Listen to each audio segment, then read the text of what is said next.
আপনাদের অফিসে হিন্দু কলিগ আছে না?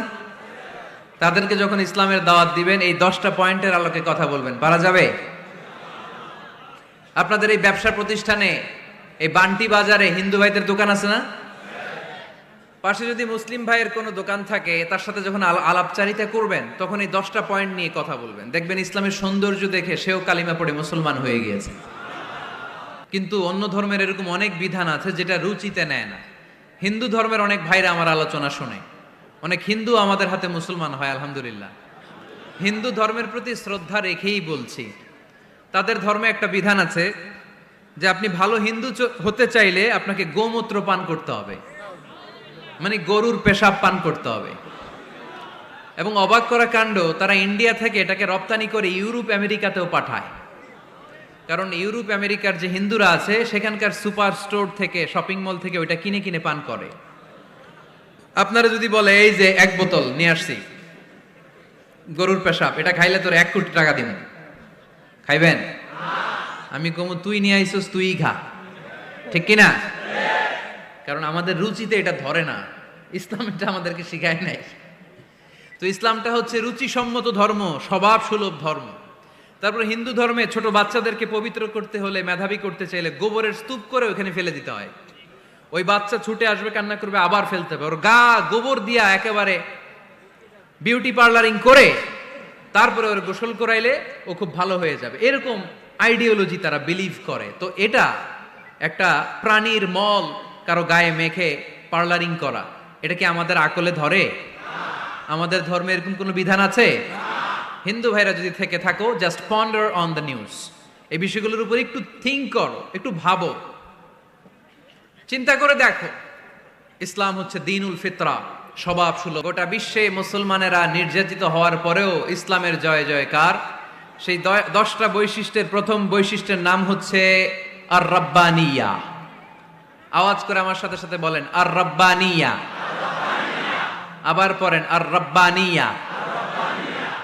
এর মানে হচ্ছে এই ধর্মটা রবের টেক কেয়ারে চলে, এটা রবের দেয়া ধর্ম, এটা মন মস্তিষ্ক প্রসূত কোনো ধর্ম। পৃথিবীর অনেক ধর্ম আছে মানুষের বানানো, ইচ্ছে মতো ধর্মগ্রন্থের মধ্যে যা মনে চায় লিখে দিছে, এরকম ধর্মগ্রন্থ আছে না নাই? কিন্তু আমাদের কোরআনের যতগুলো আয়াত, যতগুলো সূরা, এর একটা আয়াতে কেউ কোনো চেঞ্জ করতে পারছে? আমি আরবি বুঝি না, আমি বঙ্গানুবাদ করে কোরআন বুঝবো, কোরআনের দাওয়াত করবো, চিল্লা এখন ঠিক কিনা? বাল্লিগু আন্নি ওয়ালাউ আয়া। প্রত্যেকেই প্রেরণার বাণীবাহকের কাজ করতে হবে, যতটুকু জানি পৌঁছে দিব। আমি বেশি জানি তো আমি বেশি বেশি ছড়াবো। আপনি জানেন শুধু লা ইলাহা ইল্লাল্লাহ, এইটাই আপনি ছড়ায় দিবেন, ঠিক কিনা? কেউ যদি বলে কোরআন পড়া যাবে না, ধরা যাবে না, এটা বুঝা পড়া আলেমদের কাজ, শুনবেন না। ক্ল্যারিটি, গোজামিল নাই, কোনো গোজামিল নাই। আমি যদি কোরআনের আয়াত ভুল পড়ি, আমরা ধরতে পারবেন না আপনি?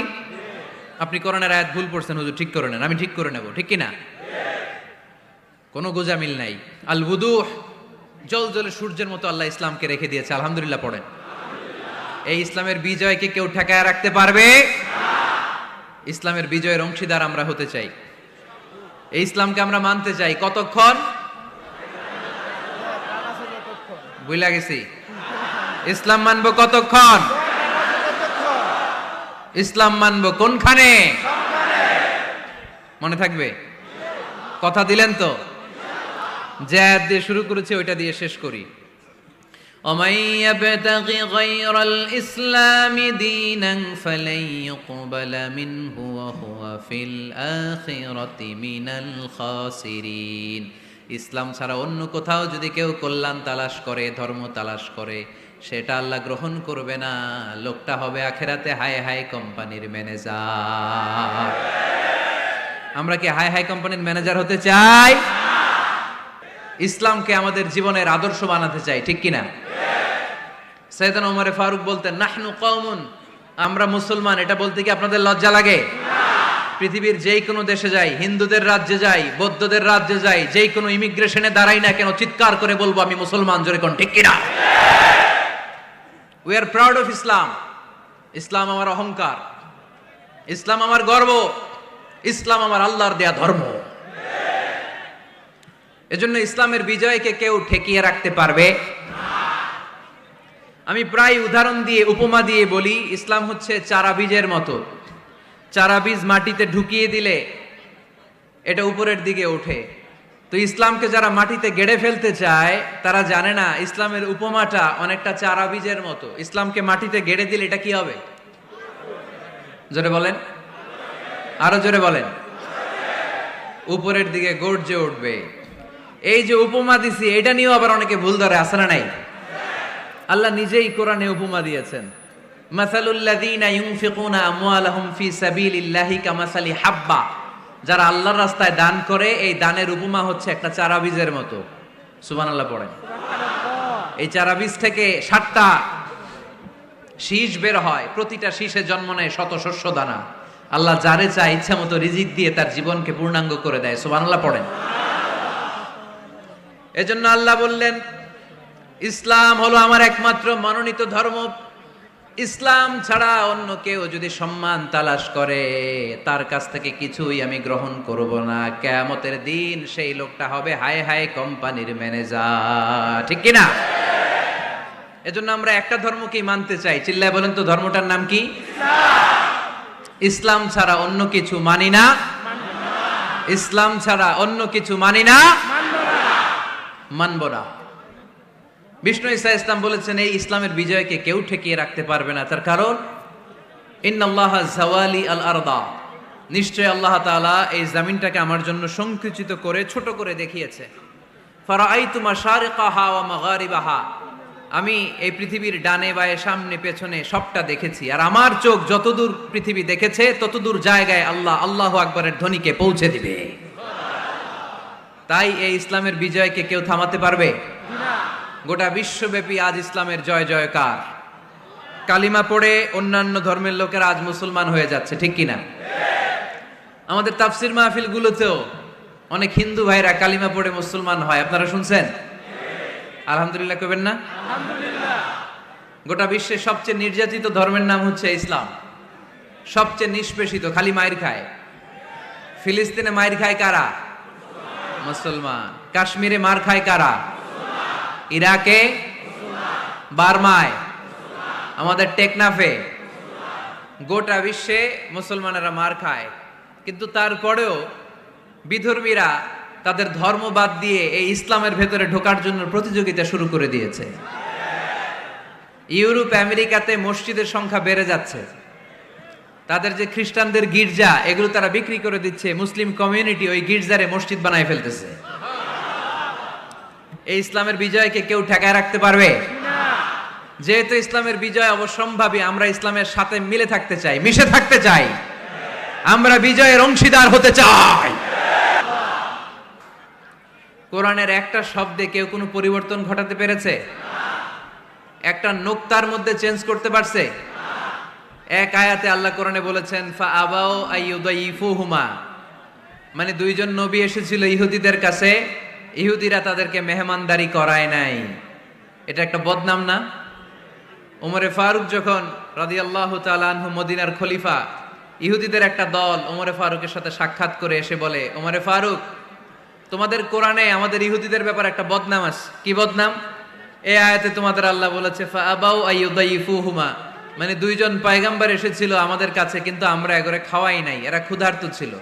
কিয়ামত পর্যন্ত তোমরা এই আয়াত তেলাওয়াত করবার, মানুষ আমাদেরকে গালি দিবে। তো গালাগালির দরকার নাই, চলো একটা মিউচুয়ালে যাই। কি যাই? Mutual understanding. বেশি কিছু করা লাগবে না। এই ফা আবাউ আইয়ুদাইফুহুমার আবাউয়ের যে বায়ের নোক্তাটা, এইটা সরাই দিয়ে তুমি উপরে দুইটা নোক্তা দিয়ে বারে তা বানায় দিবা। তাহলে অর্থ হবে ফা আতাও আইয়ুদাইফুহুমা, মানে দুই নবী আসছে আর ইহুদিরা তা করে খাওয়াইছে। ওমরে ফারুক বলে কি লাগবে? কয় এক নোক্তা চেঞ্জ করা লাগবে। কয় একটু দাঁড়া। এরা তো মহা খুশি, আজকে আমাদের মিশন কমপ্লিট। ওমরে ফারুক ঘরের ভিতরে ঢুইকা একটা তলোয়ার নিয়ে আসছে। কয় কার কার লাগবে এদিকে আয়।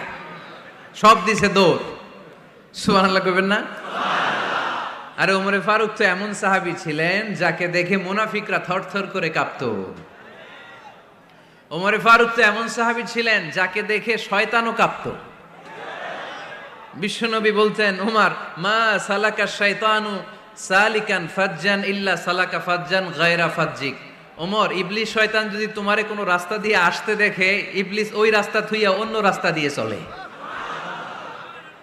আমাদের দেশে আমাদের ছেলেমেয়েরা যখন খেতে চায় না, আমরা বলি আম্মু তাড়াতাড়ি খাও, ভাল্লুক আসবে, বাঘ আসবে, বিড়াল আসবে, বলি না? আপনাদের বান্টিতে কি বলেন? আপনার ছোট্ট মেয়েটা রাতের খাবার খেতে চায় না, খাবার নিয়ে পিছে পিছে দৌড়াইতেছেন, মা খাও, কি আসবে বলেন? বিলাই। আর কি বলেন? আচ্ছা, শিয়াল আসবে, কুকুর আসবে, বিড়াল আসবে। মদিনাতেও মদিনার মায়েরা বাচ্চাদেরকে রাতে খাওয়াতে পারতো না, তখন বাচ্চাদেরকে বলতো, মা তাড়াতাড়ি খাও, হা হুয়া ইয়াতি ওমর, ওই যে ওমর আসতেছে। ওমরে ফারুকের নাম শুনলে ভয়ে চুপটি মেরে বাচ্চাগুলো খেতে শুরু করতে পড়েন। সুবহানাল্লাহ। এজন্য বিশ্বনবী বলেছেন, লা নাবিয়্যা বা'দি ওয়ালা রাসূলা, আমার পরে কোনো নবীও নাই, রাসূলও নাই, তবে লাউ কানা বা'দি নাবিয়্যুন লাকানা ওমর, আমার পরে যদি নবী হওয়ার কোয়ালিটি কারো থাকে, আমার ওমরের সেই কোয়ালিটি আছে। ওমরে ফারুকের কাছে আসছিল একটা নোক্তা চেঞ্জ করার জন্য, বারে তা বানাইতে পারছে? এইভাবে অনেক ভাবে ইহুদিরা ষড়যন্ত্র করেছে, একটা অক্ষর, একটা নোক্তা চেঞ্জ করতে পেরেছে? এই ভারতবর্ষ থেকে কোরআন কিভাবে দূর করবে অনেক প্ল্যান করেছে ইংল্যান্ড থেকে। পরে তারা ভাবলো ভারতের যত কোরআন আছে আগুন দিয়ে জ্বালায় দিব, তাইলে কোরআন দূর হয়ে যাবে। পরে তাদের আরেক কমিটি রিপোর্ট করলো, না,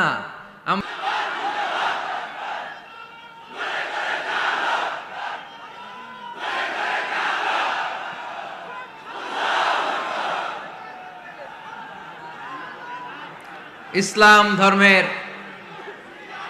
প্রথম বৈশিষ্ট্যের নাম হচ্ছে আর রাব্বানিয়া, মানে হচ্ছে এটা রবের দেয়া ধর্ম। ইসলামটা দিয়েছে কে? এটা কি সত্য ধর্ম না মিথ্যা ধর্ম? কার দেয়া ধর্ম? হুয়াল্লাযী আরসালা রাসূলাহু বিল হুদা ওয়া দীনিল হক লিইয়ুযহিরাহু আলাদ-দীনি কুল্লিহি ওয়ালাউ কারিহাল মুশরিকুন। তিনি তো এমন সত্তা যিনি তার নবীকে সত্য ধর্ম দিয়ে পাঠিয়েছেন, হেদায়েত দিয়ে পাঠিয়েছেন। মুশরিকরা কোরআনকে, ইসলামকে যতই না অপছন্দ করে, ইসলামের আওয়াজকে কেউ থামাতে পারবে না। এজন্য ইসলামের প্রথম বৈশিষ্ট্যের নাম আর রাব্বানিয়া, এটা রবের দেয়া ধর্ম, এটা মন মস্তিষ্ক প্রসূত কোনো ধর্ম নয়। এ ধর্মের সবকিছু রব কেন্দ্রিক, রব সেন্টার্ড, রবের টেক কেয়ারে চলে। সব জায়গায় রবের নাম আছে না নাই? আমরা যখন বলি আল্লাহ দুনিয়ার কল্যাণ চাই, আখিরাতের কল্যাণ চাই, আগুনের শাস্তি থেকে তোমার কাছে পানা চাই, তখন আমরা রবের নাম নেই। আমরা পড়ি রব্বানা আতিনা ফিদ দুনিয়া হাসানাতাও ওয়া ফিল আখিরাতি হাসানাতাও ওয়া কিনা আযাবান নার। সুবহানাল্লাহ পড়েন। এই দোয়াটা যে করি, কোন শব্দ দিয়ে করি? রব্বানা। কি বলি? মানে আমাদের রব। সব জায়গায় রবের নাম আছে না নাই? আবার যখন ভুল হয়ে যায়, অন্যায় হয়ে যায়, পাপ হয়ে যায়, তখন যেই দোয়াটা করি, ওই দোয়ার শুরুতেও রবের নাম আছে না নাই?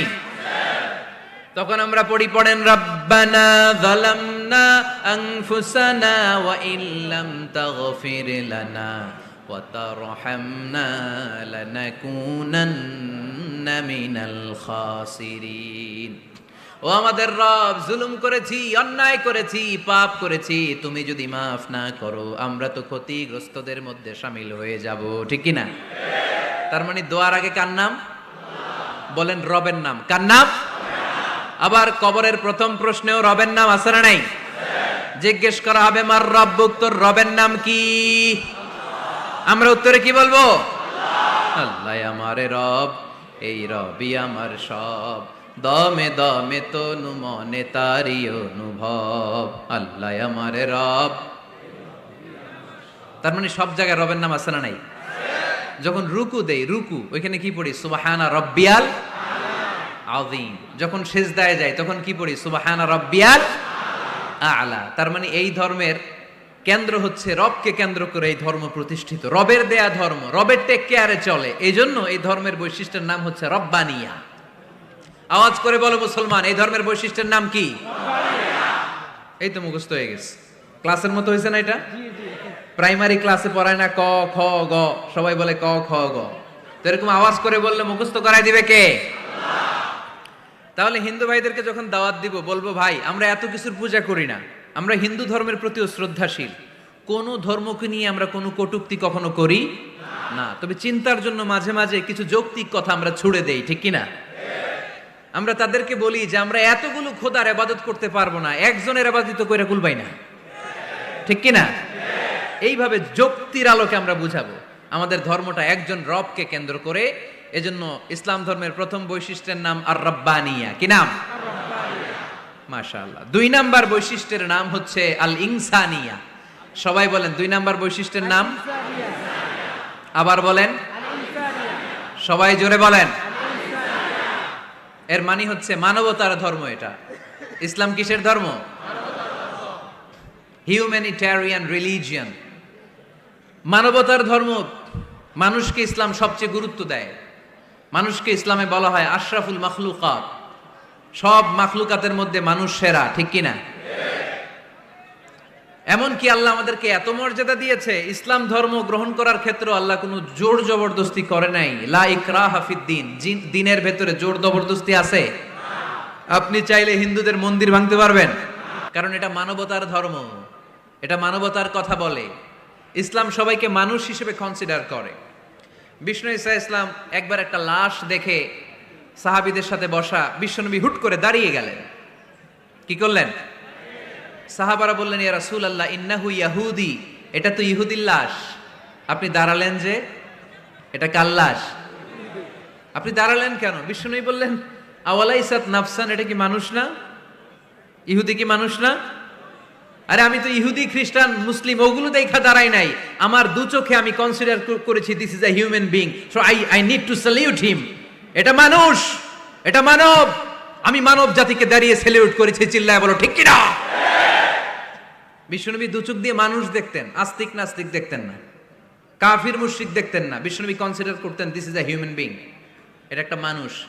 আমরা এখন কাউকে মানুষ হিসেবে কনসিডার করার আগে এরা কয়েক ভাগ করে ফেলি। পাগড়ি দেখলেই বলি এটা কোন পীরের মুরিদ, আছে না নাই? একই জামাত ইসলাম করে, নাকি চরমনাই করে, নাকি খেলাফত করে, না মজলিস করে, না আওয়ামী লীগ করে, না বিএনপি করে? এই যে আমরা ভাগাভাগি করি, প্রথমে তো কনসিডার করবেন he is a human being, সে হচ্ছে পৃথিবীর শ্রেষ্ঠতম মানুষ, আশরাফুল মাখলুকাত। কিন্তু এগুলো করার আগে আমরা খালি ভাগাভাগি, আমরা মানুষকে মানুষ হিসেবে কনসিডার করতে চাই না, ঠিক কিনা? ইসলাম আমাদেরকে শিখিয়েছে মানুষকে মানুষ হিসেবে কনসিডার করো। বিশ্বনবী ইহুদির লাশ দেখে দাঁড়ায়, আর আমরা মুসলমানরা কিলাকিলি করি। কথা বলেন। আমরা যখন বন্যা দুর্গত এলাকায় ত্রাণ নিয়ে যাই না? উত্তরবঙ্গে বন্যা, দক্ষিণাঞ্চলে বন্যা, আমরা যখন ত্রাণ নিয়ে যাই তখন কি খুঁজে খুঁজে মুসলমান ঘর কোনগুলো ওগুলারে ত্রাণের প্যাকেট দিব এভাবে দেই? কিভাবে দেই? সবাইরে দেই, ঠিক কিনা? কারণ মানবতা যেখানে বিপন্ন, ইসলামের ত্রাণ সেখানে আছে না নাই? আমরা তখন মুসলিম অমুসলিম কাফের মুশরিক দেখি না, আমরা দেখি কারা বন্যা পীড়িত, কারা দুঃখ কষ্টে আছে, যারাই কষ্টে আছে তাদের জন্য আমাদের হেল্পিং হ্যান্ড আমরা এক্সপান্ড করে দিব, আমাদের সাহায্যের হাত তাদের কাছে পৌঁছে যাবে। জোরে কোন ঠিক কিনা? এটারে বলে হিউম্যানিটেরিয়ান রিলিজিয়ান। ইসলামরে বুঝে নেন, ইসলামের সৌন্দর্যটারে শিখে নেন, কাদা ছড়াছড়ি আর কইরেন না। কত সুন্দর ধর্ম আল্লাহ আমাদেরকে উপহার দিলেন, আর এই ধর্মটারে আমরা কুৎসিত করতে করতে, কালো করতে করতে শেষ করে দিয়েছি। এজন্য অমুসলিমরা বলে মুসলমান হওয়ার দরকার নাই, আমাদের ধর্মই অনেক ভালো। কারণ ইসলামের যে সৌন্দর্য আমরা তো দেখাইতে পারি নাই। ওরা তো আঙ্গু দিকে তাকাইলেই দেখে এ আরে বলে কাফের, ও ওরে বলে মুশরিক, ঠিক কিনা? তো এরা বলে আমগো কাফের হওয়ার দরকার নাই, মুশরিক হওয়ার দরকার নাই, আমরা যা আছি ওইটাই ভালো, ঠিক কিনা? এটা হিউম্যানিটেরিয়ান রিলিজিয়ান। জাদুল মাআদ ফি হাদি খাইরিল ইবাদ, আল্লাহ রাসূল সাল্লাল্লাহু আলাইহি ওয়াসাল্লামের উপর একটা সিরাত গ্রন্থ আর আসিরাহ আল হালাবিয়া, এই দুইটা গ্রন্থে একটা ঘটনা এসেছে। নাজরান থেকে ৬০ জন খ্রিস্টান পাদ্রী বিশ্বনবীর সাথে দেখা করতে এসেছিলেন। কয়জন? ৬০ জন। জোরে বলেন কয়জন? ৬০ জন। তারা যখন দেখা করতে এসেছে, মদিনার বাজারে তারা দাঁড়িয়েছে। ইন দ্য মিন টাইম জোহরের আজানের সময় মসজিদে নববী থেকে আজান হচ্ছে, আল্লাহু আকবার, আল্লাহু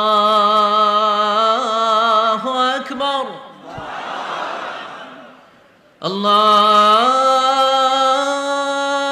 আকবার, আল্লাহু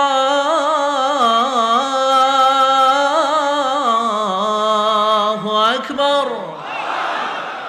সুমধুর আজানের ধ্বনি শুনে তারা থমকে দাঁড়িয়েছে। বাজারে দেখতে লাগলো আজান হওয়ার সাথে সাথে ব্যবসায়ীরা দৌড় মসজিদে। কিন্তু কি আজীব তামাশা, তার স্বর্ণের দোকানদার স্বর্ণ টর্ণ রাইখা নামাজে দৌড়। সুবহানাল্লাহ কইতে পারলেন না? এই দৃশ্য দেখে খ্রিস্টানরা অবাক, কয় থাক আর দেখা করার দরকার নাই। কিভাবে মুহাম্মদ সাল্লাল্লাহু আলাইহি ওয়াসাল্লাম গোটা বিশ্ব কবজায় এনেছে এই দৃশ্যই দেখে আমরা বুঝতে পেরেছি। তারপরে অনেকে বললো এত দূর থেকে এসেছি মিটিংটা করে যাই।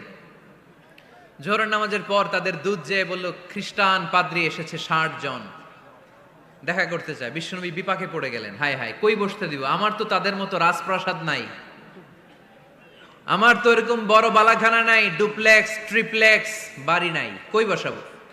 এক সাহাবী বললেন, ইয়া রাসূলুল্লাহ পাহাড়ের পাশে ছায়া আছে, চলেন ওইখানে বসি। আল্লাহ রাসূল বললেন, একটা কথা বললা, এরা খ্রিস্টান মেহমান, এদেরকে নিয়ে ছায়ার মধ্যে বসা যায় নাকি? আরেক সাহাবী বলল, ইয়া রাসূলুল্লাহ আমার খেজুর বাগান, খেজুর পেড়েছি, খেজুর পাতা দিয়ে একটা বিছানা করে দে, ওইখানে বসি, কেমন হয়? রাসূল সাল্লাল্লাহু আলাইহি ওয়াসাল্লাম বললেন, না, দে আর দ্য ফরেন ডেলিগেটস, তাদেরকে নিয়ে তো এইভাবে বসা যায় না। বলতে না বলতে 60 জন খ্রিস্টান পাদ্রী এসে হাজির। কি করবেন বিশ্বনবী? উপায় অন্তর না দেখে 60 জন খ্রিস্টানের জন্য বিশ্বনবী নিজ হাতে মসজিদে নববীর তালা খুলে দিয়ে মসজিদে ঢোকার ব্যবস্থা করে দিয়েছেন।